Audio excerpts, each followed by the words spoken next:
Hi, hi, Basil Meade. Fantastic to see you. And of course, we've managed to have experiences working together over the years a little bit. But you've also worked with some fantastic names: Madonna, Sting, Paul McCartney, Brian May, all these kinds of people. But what most interests me is you started a community choir that got to that level because I think of the spiritual connection with the sound that they make, with how they connect their souls with their voices. And I wondered whether that's something you particularly approach in rehearsals, and how you connect your feelings and your emotions with the sound that you produce. Yeah. Thank you for the invite, Robin. It's really great to see you again and to be chatting, albeit virtually. But yeah, at least I can connect with your humanness across the virtual landscape. You know, the origins of gospel music is really about connecting with your soul, your spirit, because the originators of the music were people who had no other alternative, no other way of coping with their situation. They had to dig deep, and every word, every note meant it was a cry for freedom. It was reaching out to find something that made sense of what they were suffering from. So do you think that's how gospel became so emotional in the first place? Was it was coming out of suffering, it was going out of that, and it was trying to find a hope and something better and connect with something better on a higher plane? Yeah, it was both a physical cry for freedom, and it was also the soul crying out to find something, to a higher power to connect to explain, to give them an answer, to find a solution to where they were. So that tradition, that beginning cannot be taken out, should not be removed from gospel music. And when I tell my singers, when always said to people, when I sing music, I'm standing on the shoulders of those people. And I'm grateful that they, in spite of their suffering, they were able to pass down a form of expression, human expression, soul, spiritual expression that we probably will never be able to put in a box. It just happens. It comes from the soul. It's something that is deep and meaningful. And therefore, when a gospel choir stands up to sing, or when they begin to learn first with me, I explain that to him. I'm not looking for perfection in the way you sing. I'm not looking for you to be technically perfect. What I do need from you is connecting with your soul. I want to hear your soul coming through every note you sing. I want you to be connecting with your neck. Absolutely. Now, Basil, I've heard the choir live many a time. I've also overheard them warming up. And I imagine the warm-up and the start of the session is part of engaging with the soul. And that must surely have a connection with the eventual performance. How do you set about gaining the mindset and bringing the group together to form that one voice almost of one soul, that one spirit, and unite them in your warm-up? What do you do to bring them together in that sense? The warm-up is the way of helping to tune the air. It helps to get people on the same page. You know, the members of London Community Gospel Choir, for example, are coming from the Christian faith, and I insist on that. We need to have the same purpose. We need to have, believe the same things, so that when we stand up collectively to sing, the message is the same, the desire, the intention is the same. So the warm-up helped to remind us we are coming from all different walks of life, play, leisure, whatever we've been doing prior. This time now must be a focusing point where you understand we must listen to each other. We must believe. It's the faith, the believe, the unity of the human spirit coming together during that word warm-up, so that when we go out to sing to an audience, they're hearing block up a power source, a combined Yeah. effort, a combined faith, So, strength of all those singers. so in practice, Basil, what does that mean? Does that mean are you singing as a prayer? Is there a sense of hush, or is it highly charged, or is it very reflective? What might you do as a warm up to gain that listening almost? Mm-hmm. It's a combination of all of that, because there has to be a time when it's calm, because during a performance I like to get the highs and the lows, the supercharged moments, also the reflective moments when people can engage with what is going on in the daily life. And I think that is the purpose for every performance that I take my choir out. And an audience is in front of you. They all have different needs. They all come from different areas. Their lives are, their living is a different place individually. So we need to try and tap into all of that and reach those people where they are. And so we need to present a melting pot of emotions and power, searching and reaching out to the audience to try and touch them where they are. I think that is the main aim for me. If you were rehearsing a particular song, and you felt that the soul wasn't quite there, or the mood wasn't quite there, are there particular vocal things you would do? What would you do to try and gain the right emotion or spirit? I would probably change the song.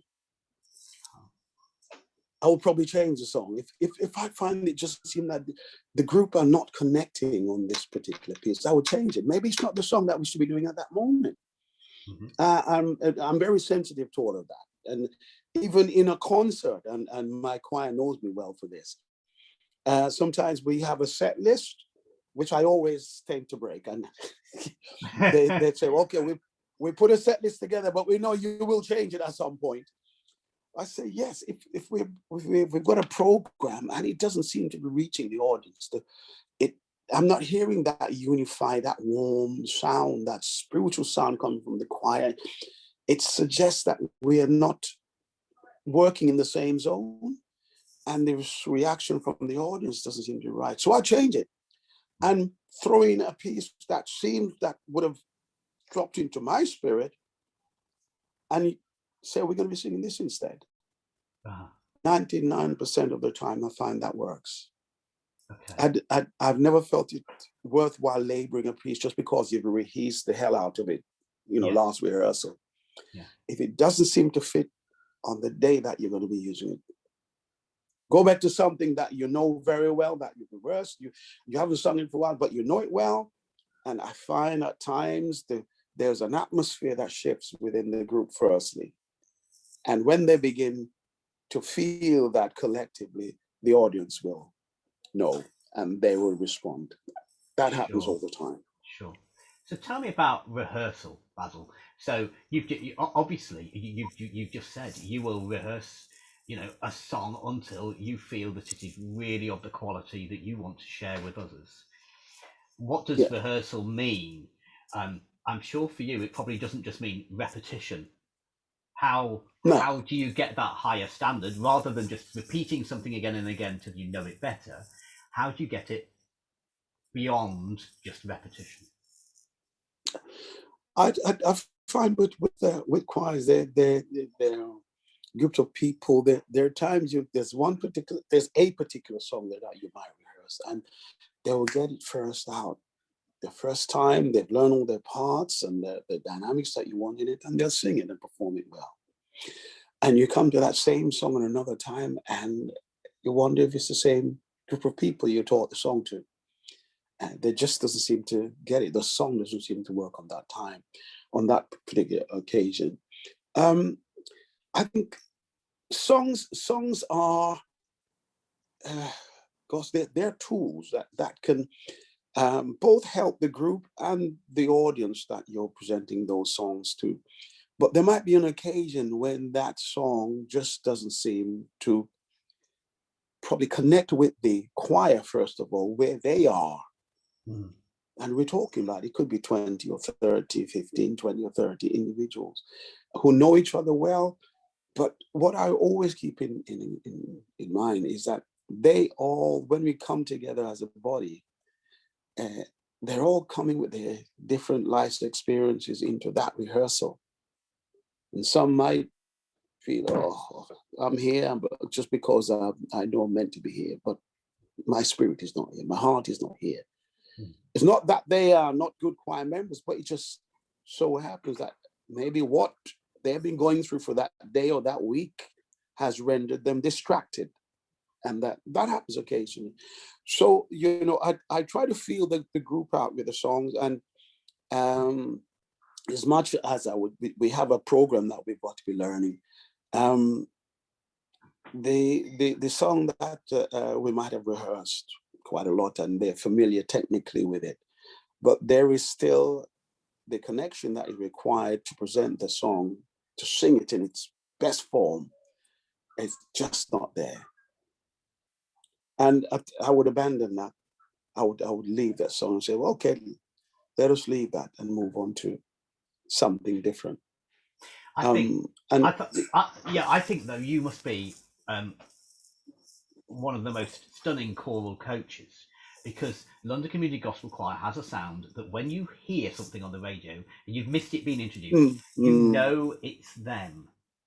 So what I really want to know, Basil, is about you as a choral director. How do you get a sound? Do you have do you have particular technical exercises? Do you have particular ways of working? How do you get the quality sound? I'm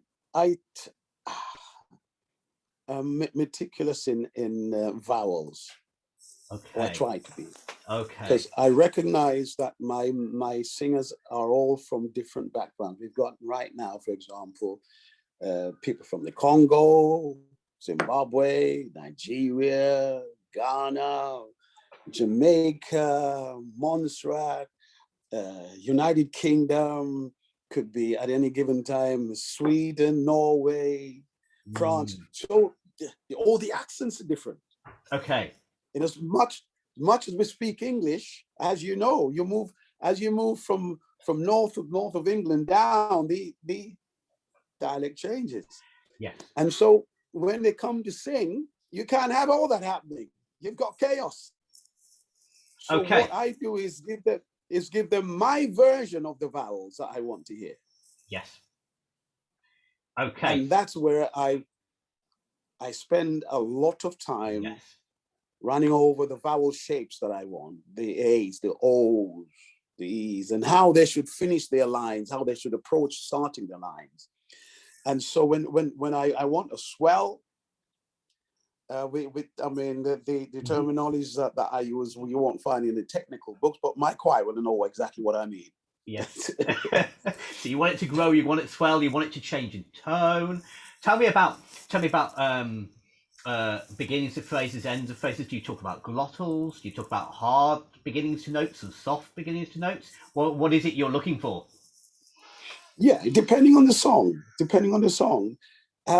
If a song is very animated, it's temporized, good strong tempo with it, then I would have a slightly different approach to the entering of the notes and the words and how you're coming out of them. You tend to have it much more staccato and clipped. Yes. Whereas if you're doing something like a ballad, it's much curvier. Okay. The notes are much curvier. You're swelling coming out of them, and you what we slide into notes, slide into chords vocally. So you're singing like a half a quarter tone under the note you're meant to be singing till you get into the note. And you bend it up.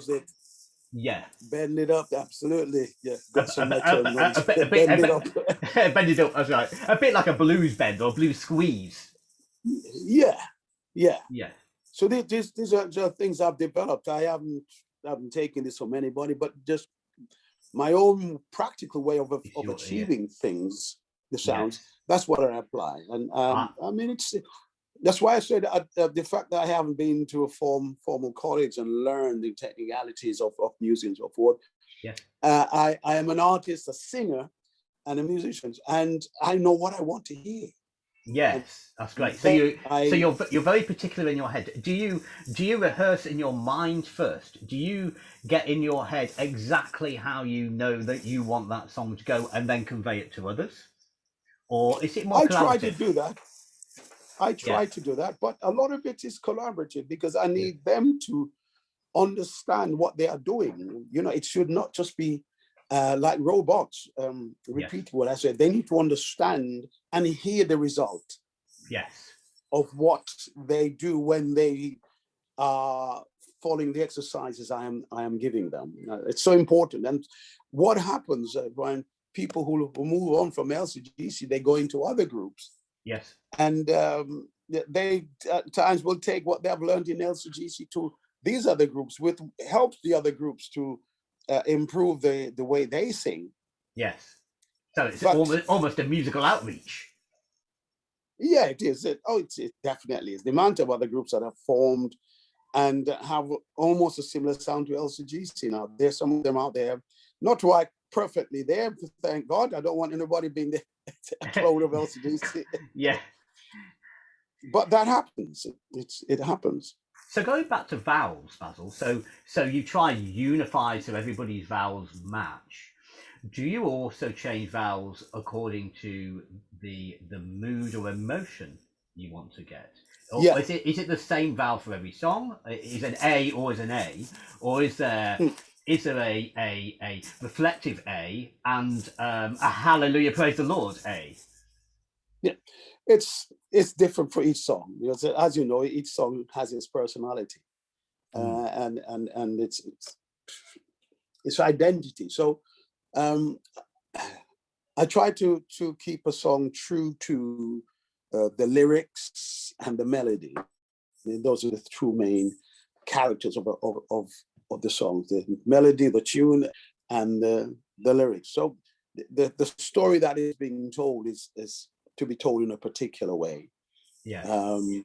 And therefore I would try to be sensitive to how I suggest the choir sings their vowels, how they approach the way they sing it. And I encourage, I like to hear my choir presenting certain songs like poetry. So I will give them the breathing spots. So people are coming in and out of their lines, breathing wise at the same point. And that helps the dynamics of the song. Yes. And they understand the amount of sort of belly sound that you want from it, or it needs to be airy with a lot of breath and so forth. That's what I teach, or I show them and demonstrate how they should approach the song, so that the song has it's a dramatic piece, and so it needs to come over like that. So taking your belly sound and your breath sound, so these different tones according to emotions, do you have particular exercises for those, or is it more that you just demonstrate and you try and get them to copy you, or do you have particular exercises or warm-ups or things that you do to alter tone? It's more when I'm teaching a song, I would then demonstrate what they should be doing. I don't have particular. I mean, we have warm-up exercises, breathing, and demonstrating breath control, because that's a key area I find that many of our singers suffer from.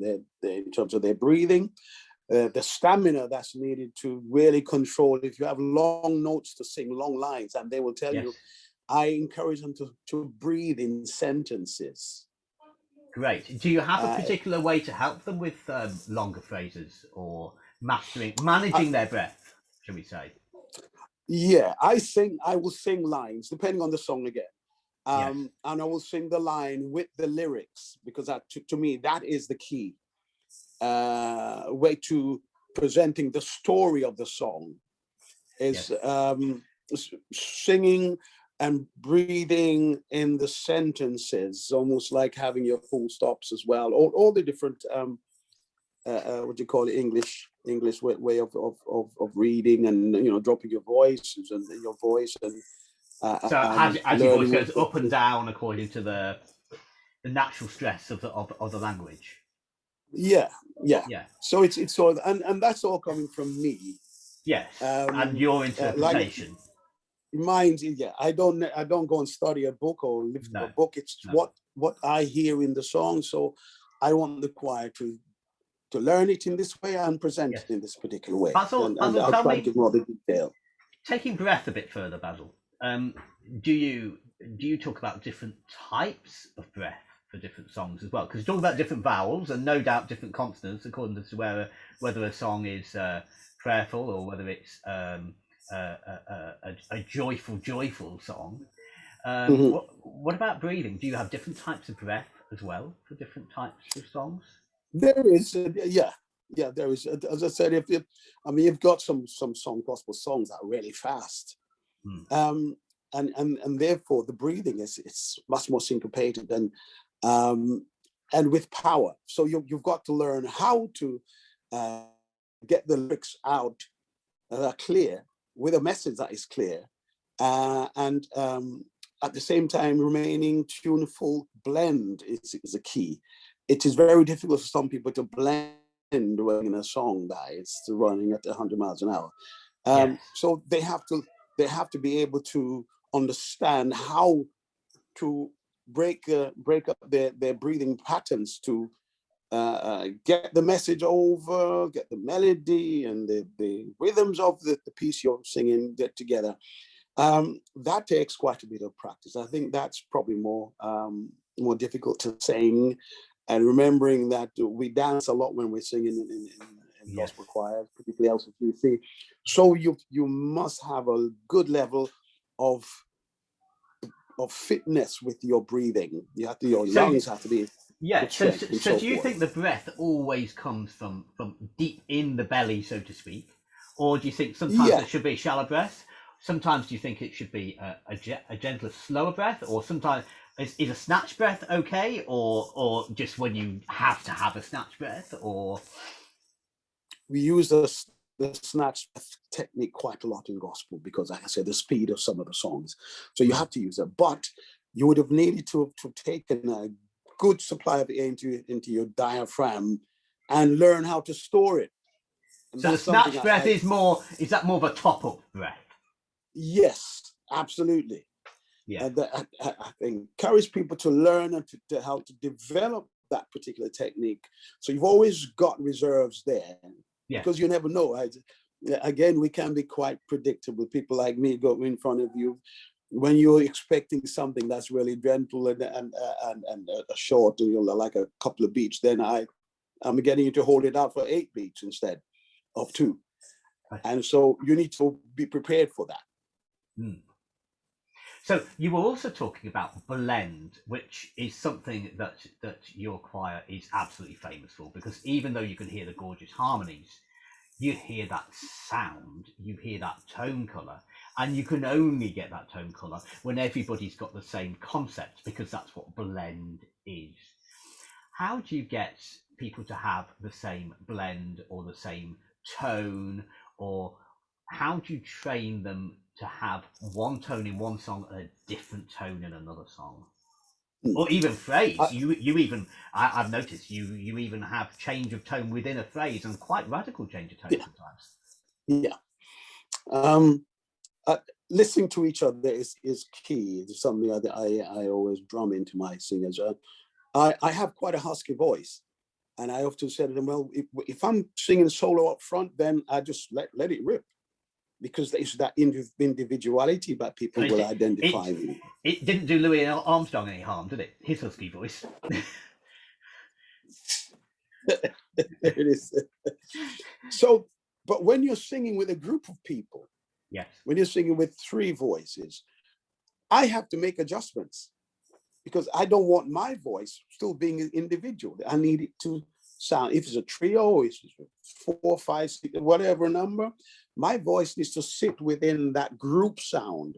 So I need to make adjustments tone-wise. Yes. And I think that's where I I spend time encouraging and teaching choir how to make that adjustment. When you're singing as part of a group, particularly if you have quite a distinctive tone, you need to adjust so you could be part of the overall sound. I don't need to hear you as an individual at that point. And I think working on that particular aspect of the choir sound is a key and essential part of achieving that sound that LCGC has. Do you think with vowels and breathing and tone and blend that singers always know automatically how to do it, or do you have particular? So how do you get people to learn that? Because the kind of listening you're talking about is a very fine-tuning listening, and then it's not just hearing it, because sometimes you can hear things but you don't actually know what to do with your voice to you kind of know in your head what you want, but you don't always know how to achieve it. How do you help people achieve that? What can you do? My particular group, for example, you learn how to identify individuals vocally. You can hear them, you can hear their tone. So I will shout in rehearsal and say, Sandra, adjust your tone. You're sticking out too much. And it's either they will go quieter, or they will learn to attach themselves to the people to their left or right. Okay. So I literally tell them, well, you need to sound like one person. Yes. That you've got the alto section, the soprano section, tenors. I often say to them, I need the alto section to sound like one person, because there are 5 of you, there are 6 or how many of you.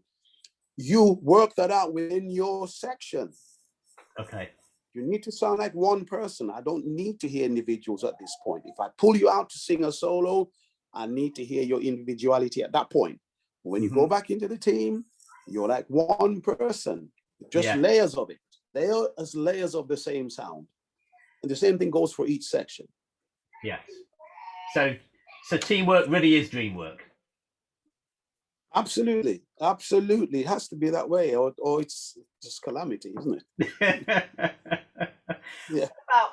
What about because the choir started very much in a community sense, and it was very much bringing together aspects of different communities, actually, wasn't it, when it first began?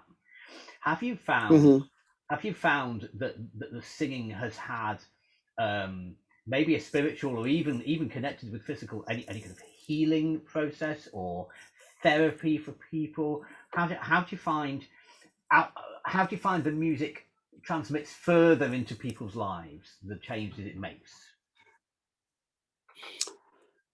It is. I mean, I think the medical profession has recognized as well. The recent years, they've recognized more clearly the impact and their therapeutic benefits of music.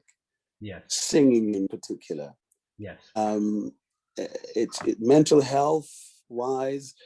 Community choirs. There's one community choir that I often occasionally do a session for when their main tutor is not available.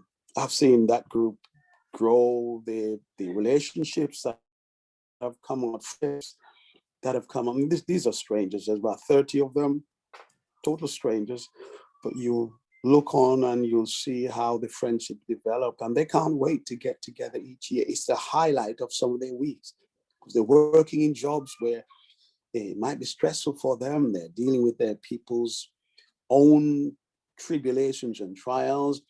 And so they're focused on other people's needs. But this is a time for them. They come together as a collective, and they all want to sing and sound as great as they can. The sort of human connections that they can get from those sessions is just amazing. And you can see it. You can feel the strength, the bond that comes from that. They're now a family. So that's the community. The singing creates the community. It creates pockets of community around. That's why the more of it we can encourage and get happening, is the better our community will be.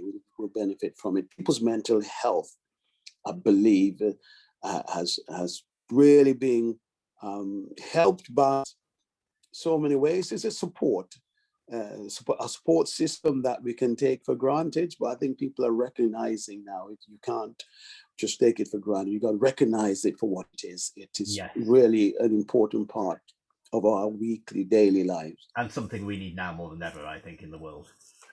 More than ever now, absolutely, Robin. Yeah. It's we recognize that so many negative challenges have come out of this lockdown, of this virus is impacting our lives, and people realize, oh my goodness, singing. I didn't realize. I think we've learned how important it was to us when things were normal. When we lost it. When we lost it. And people are just gagging to get back in and get back singing. Certainly, as a choral director myself, I've missed it enormously. Oh, but when my choir, when we had our first sort of open rehearsal, I think we spent about 15 minutes hugging each other. And they're telling us we can't hug. Yes, we don't shake hands. We've never been accustomed to doing that. So the hugs were, and they lasted. It was just a quick hug. It was a proper, oh my God, I'm seeing you. And when they started singing, the energy in the room, my goodness. People just buzzing off each other. Yeah, just the sound and the freedom that you heard in the sound was just amazing. That's interesting, Basil. Freedom in the voice. Do you think the voice frees our emotions? In maybe as human beings, we don't always like talking about our feelings. We bottle them up. Do you think then singing allows that freedom? It's almost a comfortable way of releasing and expressing and getting it out of the system. Yeah, the voice, we might not recognize it, but when someone is angry, it's an emotion. Yes. And when they shout, when they make a sound with that anger, that is the impact. It transmits the message straight away. You know that person is angry. Yes. And when someone is happy and joyful and they make a sound, you know that that's coming from a place of joy and happiness. So, it's such an important tool of communication, the human voice. And therefore, when we use it collectively, jointly to create beautiful music and beautiful sounds, it speaks to the human spirit. So, conviction of intent through the words and through the voice is what is at the core of Bazil Meade's directing. Absolutely, you're the perfect man for putting all of my gibberish into language. Thank you very much. My final question for you, Basil, is obviously you have all that community things, you're bringing people together, you're doing all these rehearsals of unifying the message, unifying the way you pronounce words, blending the tones so everything is unified. Now, if you have, and you have had some major performances with LCGC, with some great names or some great events, how do you prepare for those events, or how do the choir prepare for those events? How do they cope with maybe extra anxiety? Because it's not just meeting each other and having a hug and going, I haven't seen you for ages and I love singing. Now there's an extra commercial element, or there's an extra pressure from outside. Yeah. How do you manage that anxiety, that stress, that maybe I don't know if some of your choir have a fear of failure in that situation because of that external influence. I don't know how they feel. Occasionally, we have those moments when you can feel a sense of anxiety in the group, even intimidation. It depends, because we perform in settings that you would not normally expect a gospel choir to be performing. Yeah. We're out of our comfort zone, really. Yes.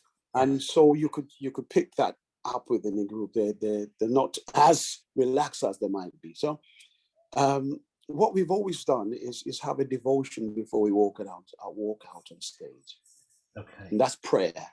Yes. It's not a long thing, but it's a time of reflecting on what we've been through, where we are, and what we're about to do. Okay. And so we will use those few moments just to get our focus united, to get everybody on the same page, thinking about what we're going to do, how we want to do. We want to present it in our best possible way, best possible voice, best possible listening, best attention to the choir conductor, listening to the music, the musicians, get everybody working. It's that teamwork again. Yes. But believing that we are here because we all believe we are spiritual people, and we believe that we are a Christian group, and therefore we are here to present hope, peace, love, happiness, spirituality.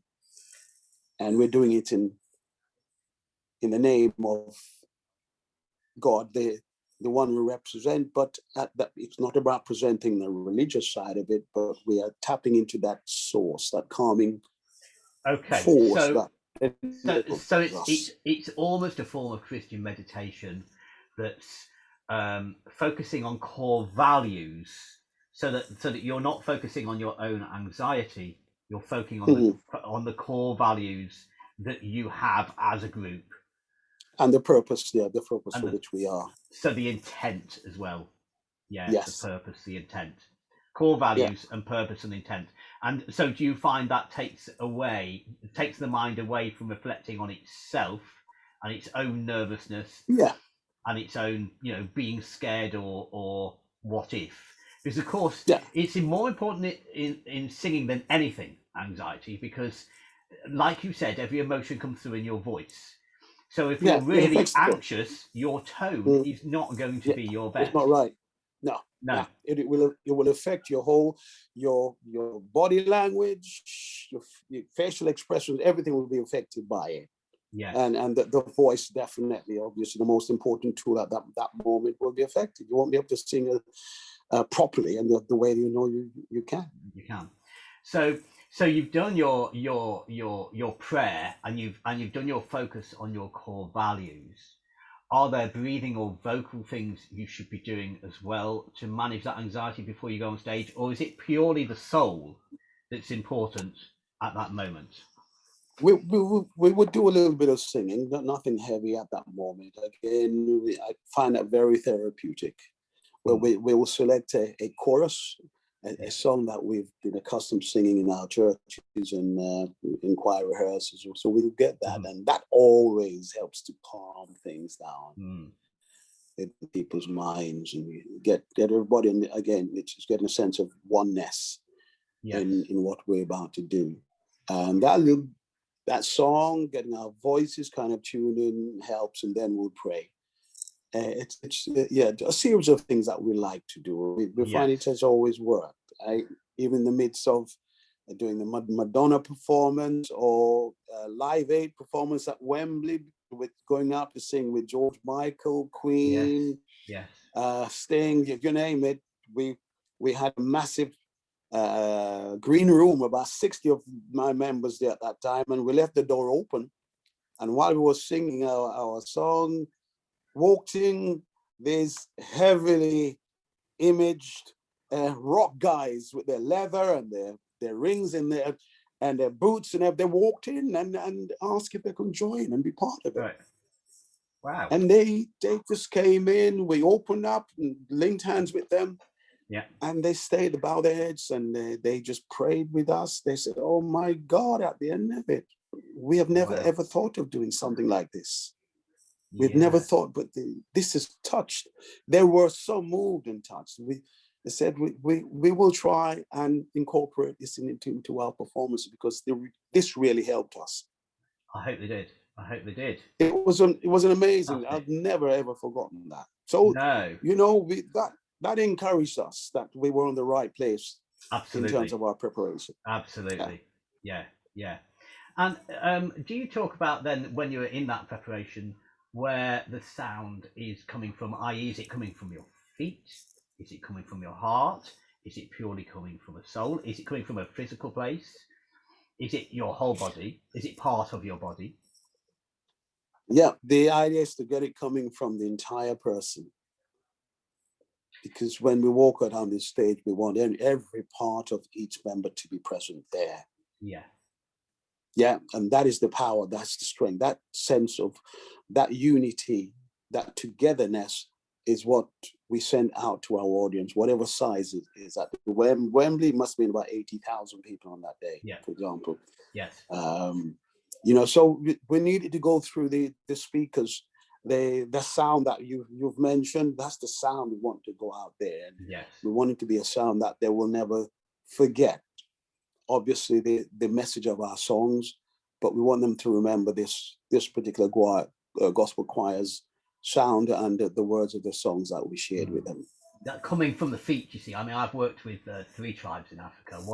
One of which was the Ladysmith Red Lions, and they all talk about the music spirit coming up from the feet, right the way through the whole body, through the spirit, and they always talk about it grounding from the feet up.